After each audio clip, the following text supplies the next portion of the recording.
Prior to being sent over, our commander called us together and he said, now I want you to look to your right and you look to your left and look ahead and look behind you, and only one of you is going to come home.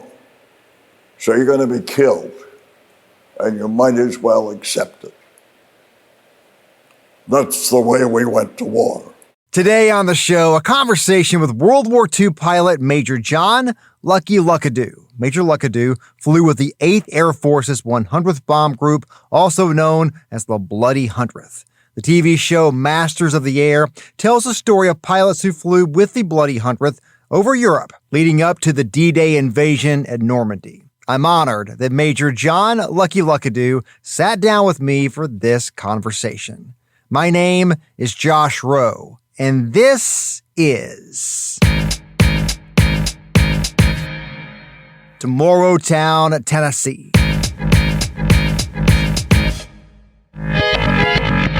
Tell me what it's like to be back in your original hometown. Hard to describe, truthfully, particularly after all these years. I graduated from Chattanooga High School in 1940.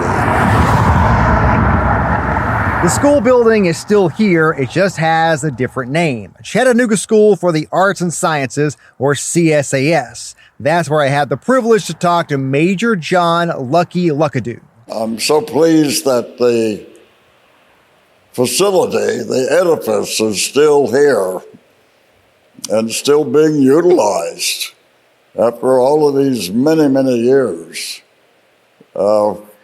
These old walls have seen phenomenal number of people to migrate through them in the years that they've been in existence, and this is an institution really that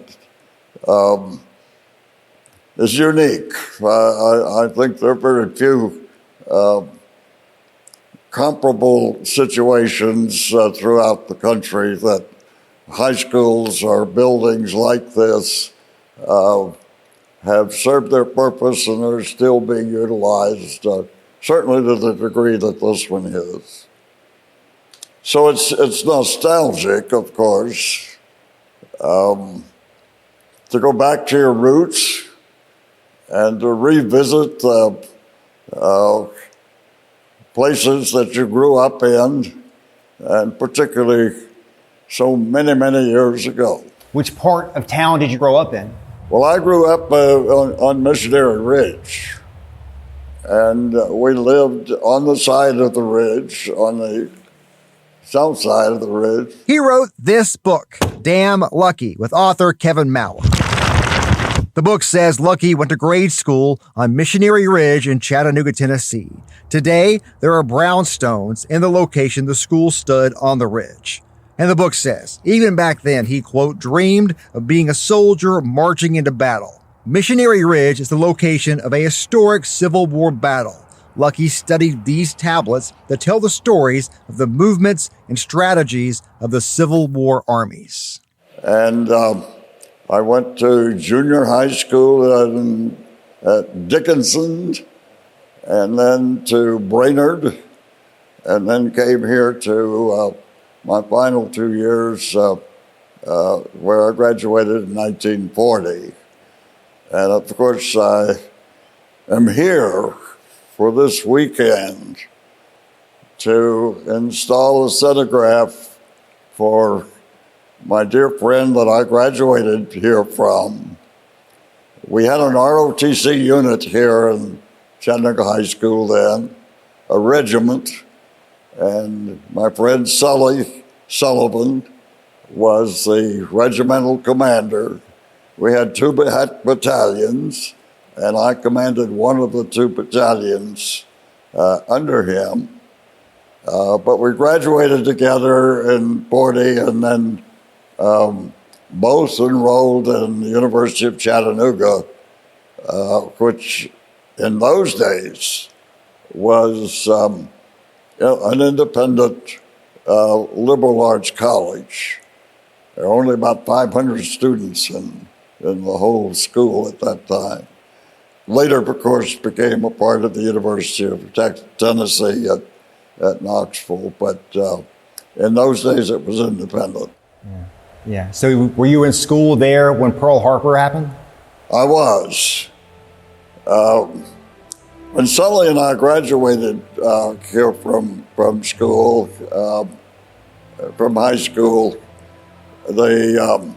in 1940, it was prior to Pearl Harbor, and the Battle of Britain was raging in Europe, and we knew or had strong feelings that America would ultimately become involved, although that was a European war at that time and did not involve the U.S. because the citizenry of the U.S. were not sympathetic to that war.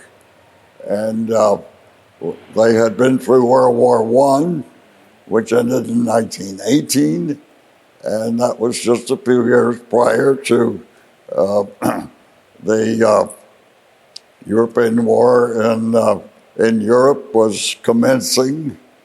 And at that time, Germany had occupied all of continental Europe. And so that was on the other side of the world. And President Roosevelt, at the time, although very sympathetic to the cause of allying with Great Britain against the Germans and the Third Reich's blitzkrieg of all of the nations in that part of the world and threatening to invade England and the British Isles if he had been successful in doing that. That would just have been the next step to hopping over to our eastern shores.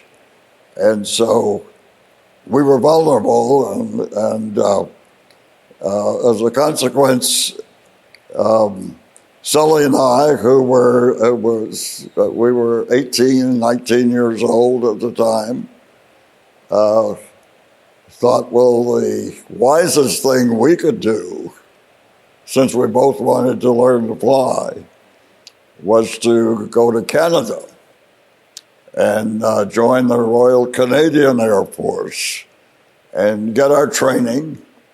And then if and when America became embroiled, then we could transfer to what was then the United States Army Air Corps. And we'd be a step ahead of our contemporaries because we could transfer back then to the Air Corps. However, because we were underage, it naturally required parental consent. And Sully was an only child of a single mother and whose father had died as a result of injuries in World War I. And he never knew his father. And so when we proposed that we do this, she was very hesitant and thoughtful about it, but she said, well, if you told Sully that if he really felt that that was what he should do, that he would have her blessing.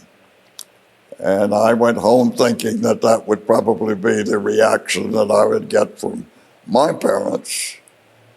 But when my mother learned that Mrs. Sullivan had agreed to allow her only child to go ahead and pre-train in Canada, she said, well, I won't stand in your way, but you will have to convince your father. And he had an entirely different perspective. He thought it was idiotic and impulsive and ridiculous. And he refused to give his permission. So as a consequence, Sully went on to Canada and was trained and participated in the Egyptian campaign and a North African campaign, flying Spitfires for the Royal Canadian Air Force. In the meantime, I was in University of Chattanooga, and when Pearl Harbor occurred, and there was no question at that point that I was going to be either drafted or conscripted, or if I volunteered, I could select the branch of service that I would be enlisted in. And so I chose the Air Force and went through training, and in the meantime, Sully finished up the African campaigner was transferred to England. I ended up being assigned to a heavy bomber group and posted in England. So we got together over there eventually and visited each other, and that was very nostalgic too, because we were very close friends, and I was delighted to see that he had survived the war that he had been involved in, and certainly had no idea as to whether I would survive the war I was now involved in, because we went to war grossly unprepared. We were citizen soldiers that were suddenly enlisted into combatants, and they took 40 from my class, graduating class in flying school, 40 of us, and sent us to this one bomb group. It was the only group that they did this to, and replaced us with all of the co-pilots in the group. And we were assigned to a B-17 organization that had 48 crews of 10 men apiece. And as the co-pilot, we became the second in command of each crew. But we had not been through the pre-combat training that all of the others of the group had. And so we were met with mixed reactions, I can assure you. And the crew that I was assigned to, the navigator and the bombardier, were the two other officers on the crew, had been very close to their co-pilot that I replaced. And they were embittered, literally, with my taking his place. And they proceeded to make my life hell, do everything they could to discourage me from staying on the crew. I don't know what they thought they'd get in my place, but nevertheless, that was their attitude and their reaction, and the experience that I had or reception that I got from the rest of the crew. And so going to war and having to police your backfield is not the wisest thing or the happiest thing that you can imagine. But prior to being sent over, our commander called us together, and he said, now I want you to look to your right, and you look to your left, and look ahead and look behind you, and only one of you is going to come home. So you're going to be killed, and you might as well accept it. That's the way we went to war. But we were having to learn, as the new members of these crews, our jobs on the job as we were doing it. And we flew our own airplanes across the North Atlantic to the combat zone. And we were suddenly going up against a very formidable, professional German Air Force that had been fighting for 4 years. And they knew what they were doing. And they did it extremely well. They were well equipped, but they were so experienced. and we were not. So we were suddenly confronted with a situation where we had to grow up in a hurry, overnight.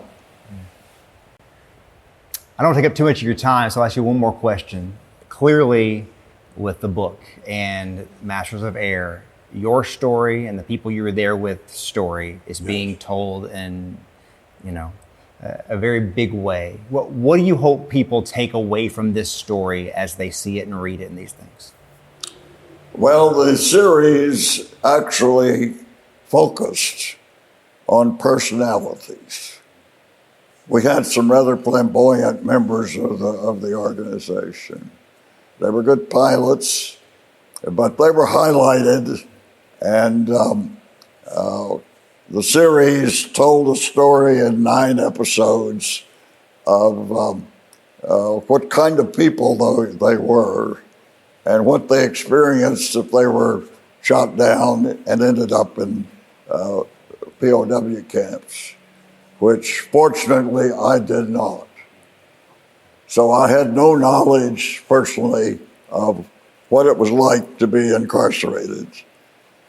Of the 40 of us that came from my flying school class to the 100th Bomb Group, which became known as the Bloody Hundredth because of our horrendous losses, some of which were attributable to the fact that we were being thrown into combat totally unprepared, was that 4 of us out of the 40 actually lived to complete a combat tour of 25 missions at that time. It eventually was raised to ultimately to 30 and then 35 and eventually 50 by the end of the war.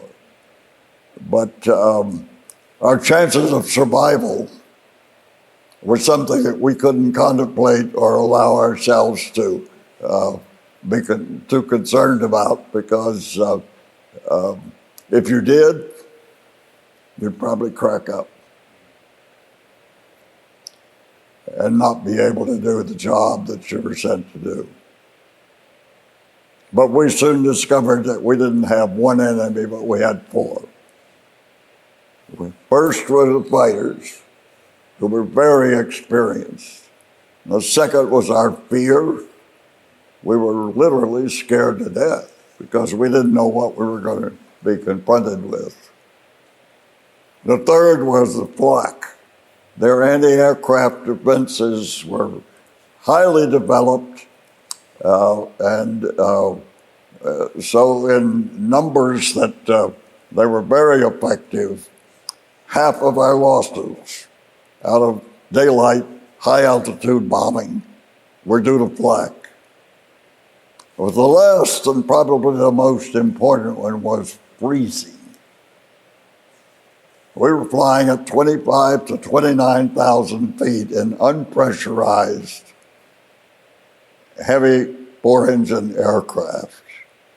Temperatures of minus 50 to 60 degrees below zero.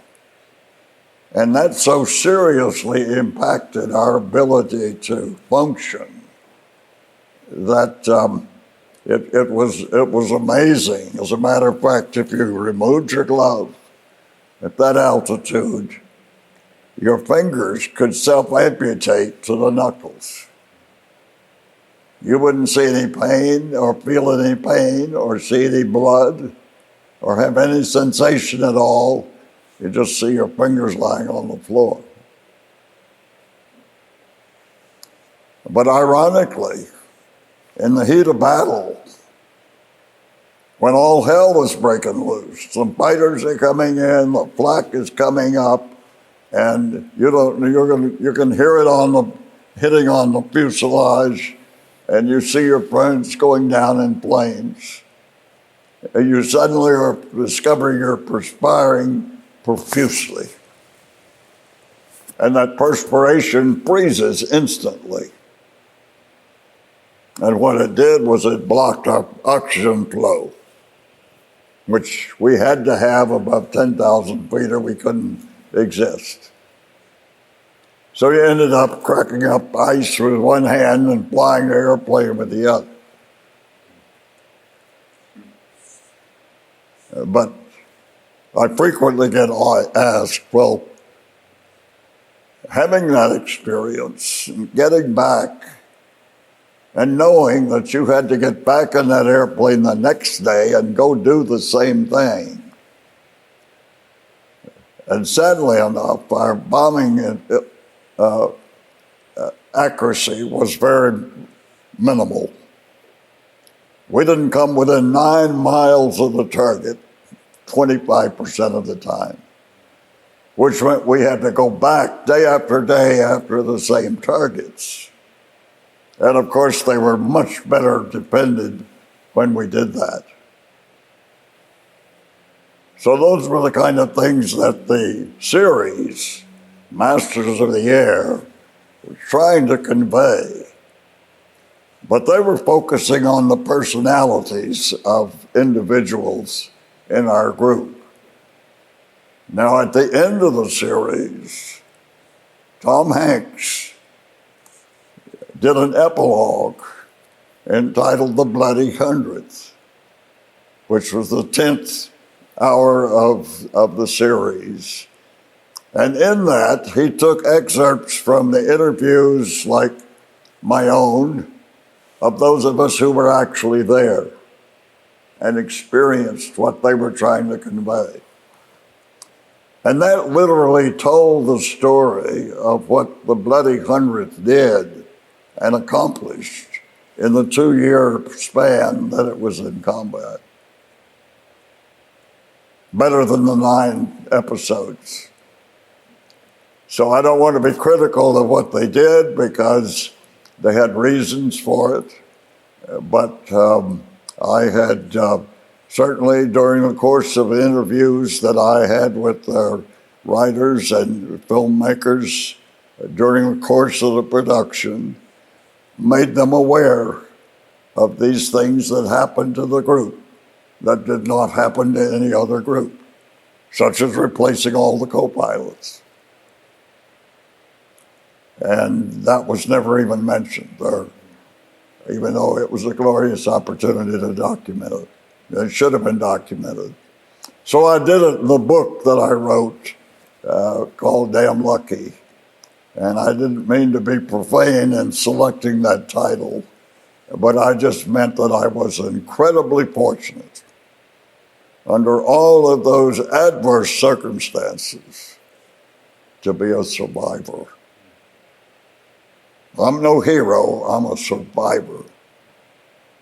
And if you live through what we did, you are just a survivor. So I spend my time currently lecturing to school children and younger generations, other groups that weren't even born then, such as yours, as to what our generation did and why we did it and how we did it, or none of us would be here. Thank you. I really appreciate it. Thank you. Yes, sir. Yes, sir. It's my honor. A huge thank you to Major John Lucky Luckadoo for this conversation on